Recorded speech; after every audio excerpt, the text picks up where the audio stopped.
Welcome back to the channel. I am Brad with Fine Tuned, and today we are doing something a little bit different on the channel. As you guys could see, or maybe tell by the title, we have a 5 Series here with a 6-cylinder diesel in it. And today we're actually going to drop this out and we're going to put it in a 3 Series wagon. This is kind of the easy part.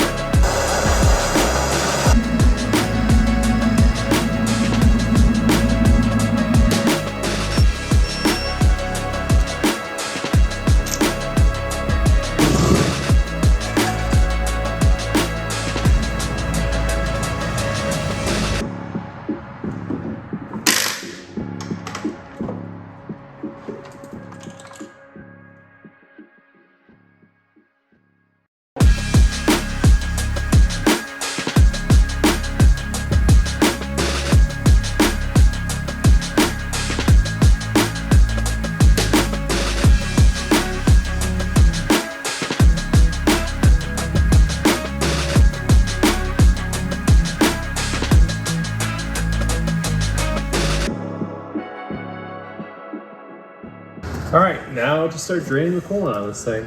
We'll just grab it from this auxiliary radiator and make it rain. We got the exhaust out, we got the drive shaft disconnected, we got some of the wiring, the ground strap in the back. We got an issue with this half shaft nut. It's very tight on there, so we'll just jar it with the big hammer. If that does anything, and then we'll grab our big impact.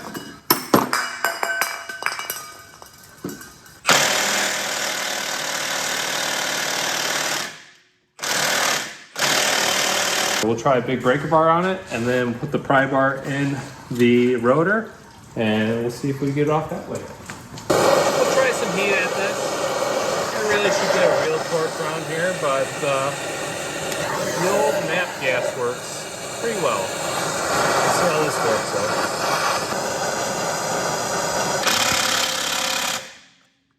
Well, we're not even going to mess around with the axle nut anymore. I just need some better tools to get it off, but I don't even really need it off because we're just taking the engine out of this thing. So next step up here, we'll go ahead and do the wiring harness. In the ECU box, we'll disconnect all the coolant lines. We got to take some of this bracing off and do fuel lines and a few other things. And this thing should be ready to drop out of this car. Let's get to it.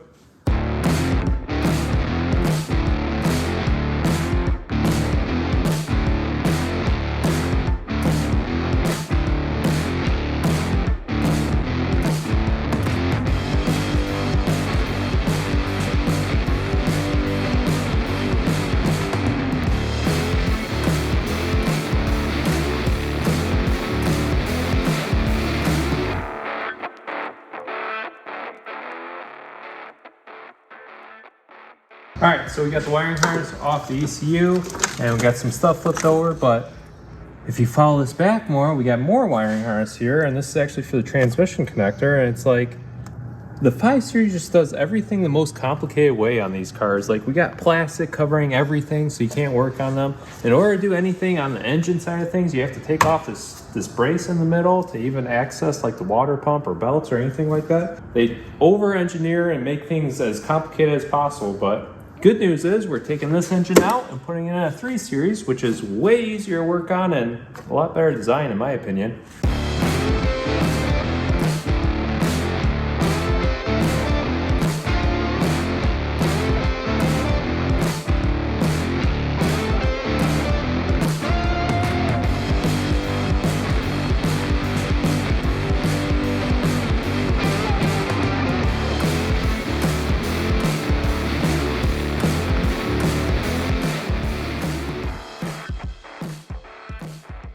Right now, we're just bringing the engine down on this table stand from Harbor Freight.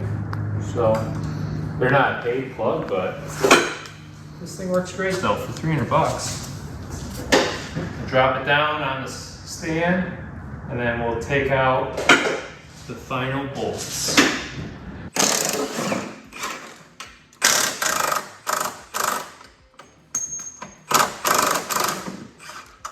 Okay, so we got it unmarried from the chassis, and we'll probably hit on this brake line here. So what you'll want to do is just put it in the headlight, and that should be a good spot for that. Yeah, you just want to do a nice look around on the bottom side, make sure you got nothing else going on, and we do. This one does have a mount on the side of the transmission, so we got to take that off. I need a 13.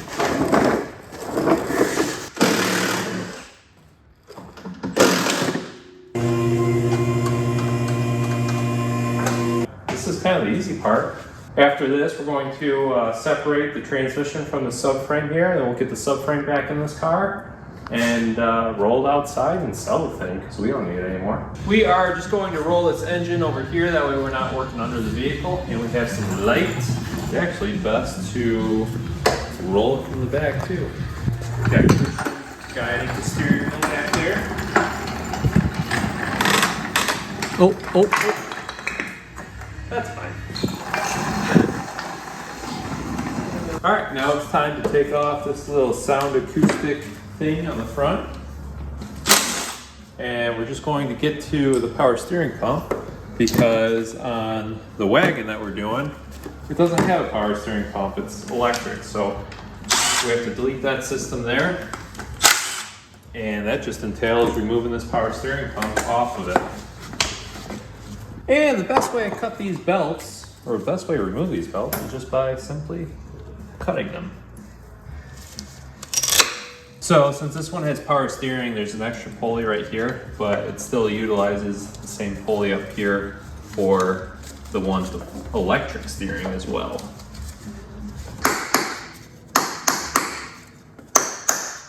There's a little bit of corrosion on the head of this pulley. Boom.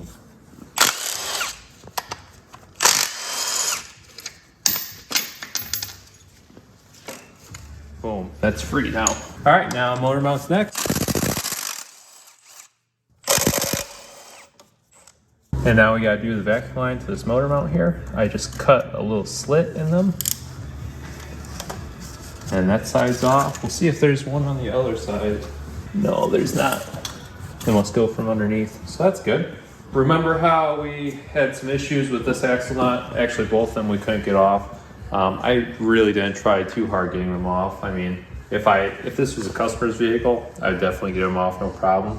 But since we don't even need these axles and I really don't care, we'll just go ahead and cut off the boot and we'll pull the plunging joint out of the CV. So that's cut and boom. Now we're free and we're actually making a mess now too. Then we'll do the same on this side over here, if we could fit my tool in here.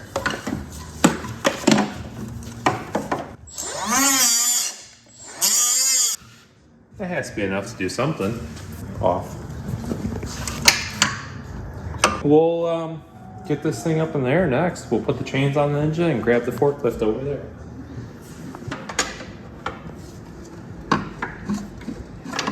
Sometimes they like to get seized on the shaft in there.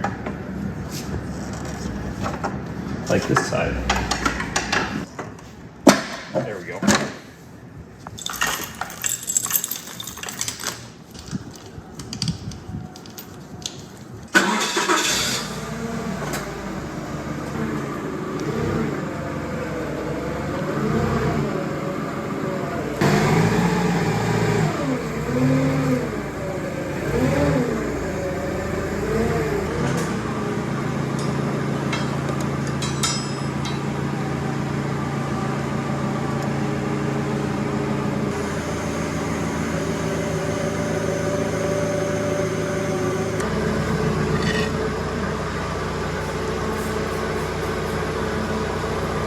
Got the subframe out of the way now, and this guy's going back in the car.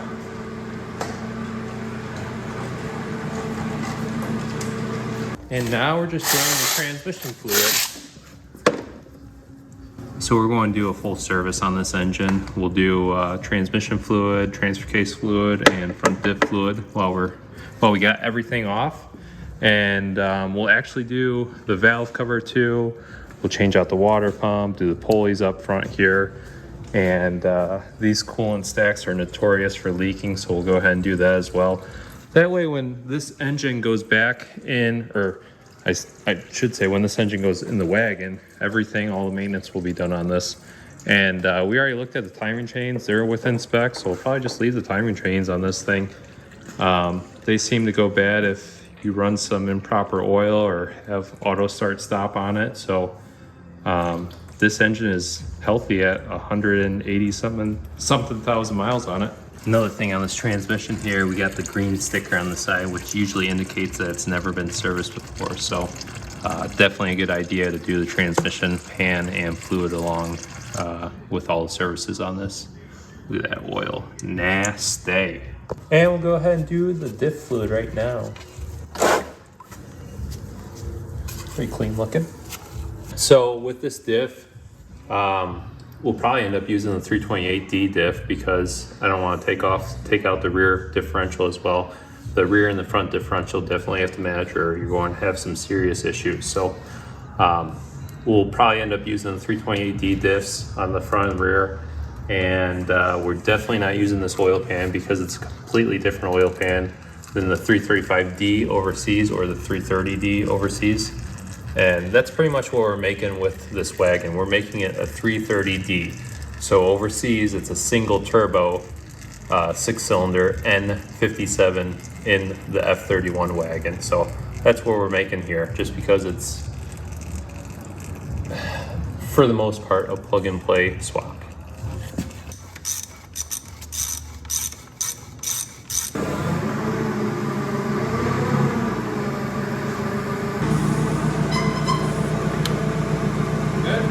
Yep. Right out now. Better.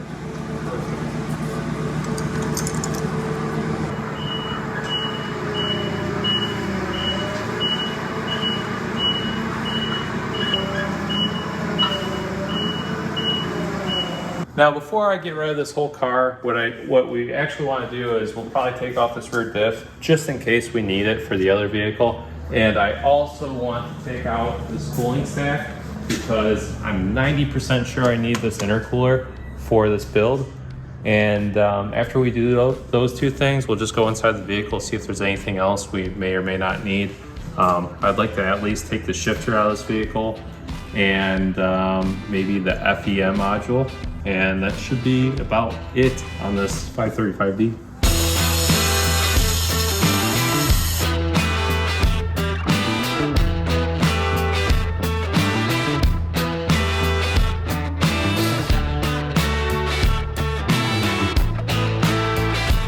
Okay, forgot to do a little update, but we ended up getting this rear diff out. Those clips you just saw was us cutting the one side.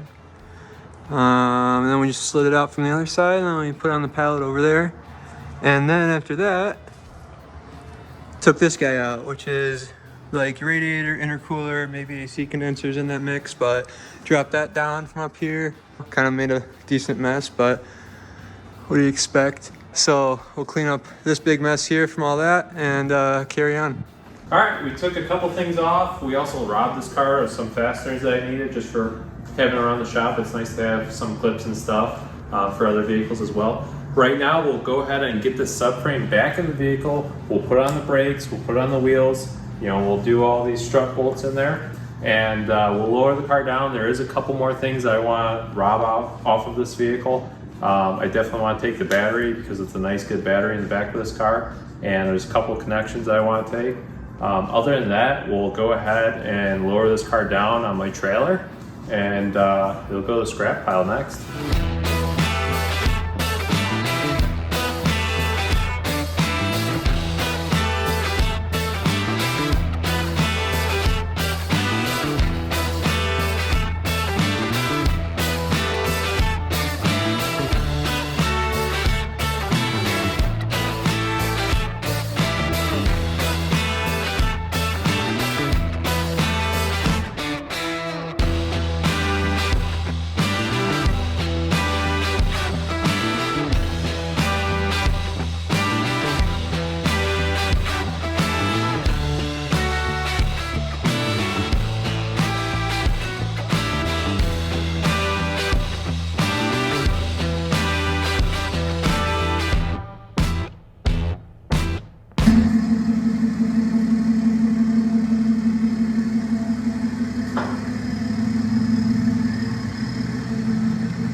All right, the engine is out of this 535D, and it's actually been a while, so we're back on this project, the wagon project, and what we're going to do now on this engine is actually do timing chains and do a little bit of maintenance on this so that we can put this in the wagon with no issues whatsoever. So first things first is timing chains on this, and what we have to do is actually pull the transmission off of it, we got to pull the oil pan off it, and we got to pull the valve cover off of it. To get access to the rear of the engine for the timing chains and everything else on this engine. So we'll go ahead and remove that stuff right now.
Okay, we got pretty much all the stuff off this engine, the transmission off, the diff off, and a lot of the stuff surrounding the engine off in preparation to do chains on this thing. So yeah, we'll get to it. We'll do all the chains on this, and then get this thing back bolted together, and hopefully in the vehicle very soon.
All right, we got the timing chains all wrapped up on this engine. We got the transmission on it, and we pretty much have it ready to bolt in this vehicle here. So we just brought this 328D in from the backside of the shop, and it has no engine in it. We actually took out the 4-cylinder and used it for another vehicle. And yeah, we're going to get this subframe dropped down.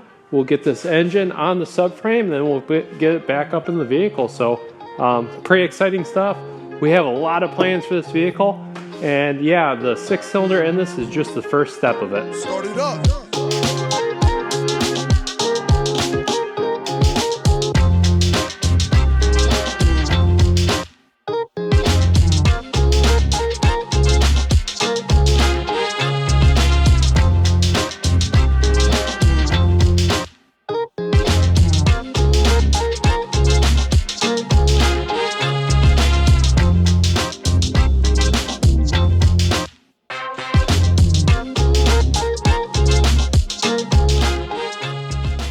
We got the subframe out of this, and there isn't too much different between the 6-cylinder and the 4-cylinder in this. For starters, we have to use 6-cylinder motor mounts, so these will get removed. And another thing that's different on this is the front sway bar, actually. So this sway bar just goes straight across the front, and we have a new one over here.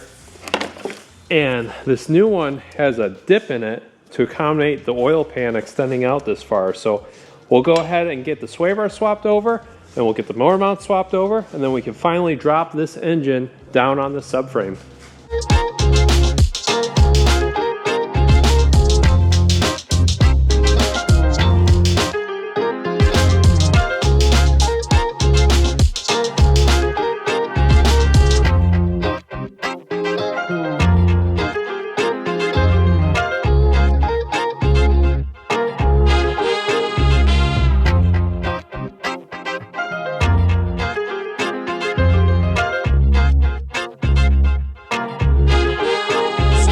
All right, the N57 is in here, so it fits very snugly inside this engine bay, but overall I'm pretty happy with how everything bolted up. It literally just bolted right in.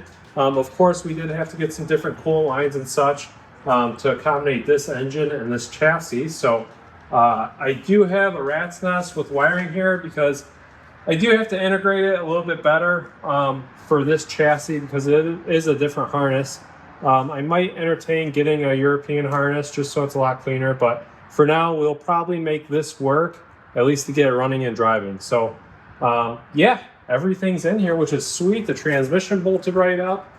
We used the transmission bracket from the 328D, and then we used motor mounts for a 330D, and yeah, it's in here, which is awesome. So what we're going to do now is actually bolt on these nice Apex wheels that we have over here. I just want to get this thing down on the ground. It's been a monster truck on the front forever without an engine in it, so the springs were up in there. So I just want to see how it looks with these wheels on it, and then we'll get it down on the ground, and I believe that'll probably be a wrap for this video.